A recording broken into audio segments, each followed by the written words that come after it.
बोला. पक्षाचे ज्येष्ठ नेते आणि राज्याचे कृषी मंत्री दत्ता मामा भरणे हे पक्षाच्या कार्यकर्त्यांसाठी किती अ, संवेदनशील आहे त्याचा प्रत्यय मला नुकताच 2 दिवसांपूर्वी आला.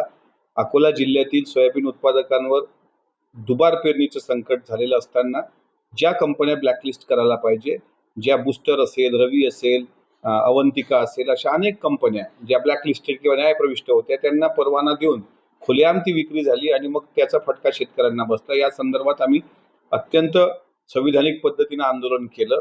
ठीक आहे, आम्ही कृषी अधीक्षकांना त्याच्या कार्यालयाला टाळं ठोकून त्यांना कोंडलं असेल, याचा अर्थ आम्ही काही शासकीय मालमत्तेचं नुकसान केलं नाही. आमचं म्हणणं आहे की आम्हाला पार्टी फंड द्या, आम्हाला पदं द्या, एवढं आम्ही मागित नाही. पण ज्या पक्षाचा कणा शेतकरी आहे, ज्या शेतकऱ्यांवर अजितदादा जीव ओवाळून टाकत होते, की ताटात उष्ट राहिल्यानंतर सुद्धा अजितदादा शेतकऱ्याचं अन्न वाया घालू नका असा संदेश देत असतील आणि त्याच खात्याचे मंत्री पक्षाच्याच एका कार्यकर्त्यांनी 5दा फोन केल्यावर उचलत नाहीत, मात्र आमदार रवी राणाचा फोन एका मिनिटात उचलून त्यांच्यासोबत संवाद साधतात.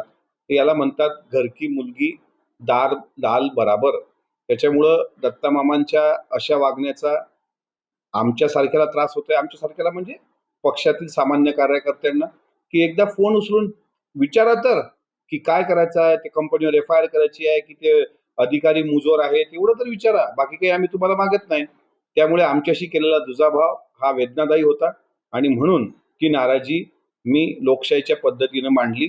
आता ते हे ऐकल्यानंतर परत मला मदत करतील की नाही आमच्या अकोला जिल्ह्यातील शेतकऱ्यांना, याबद्दल मला शंका आहे. पण त्यांचं हे वागणं, मामा हे वागणं बरं नव्हं.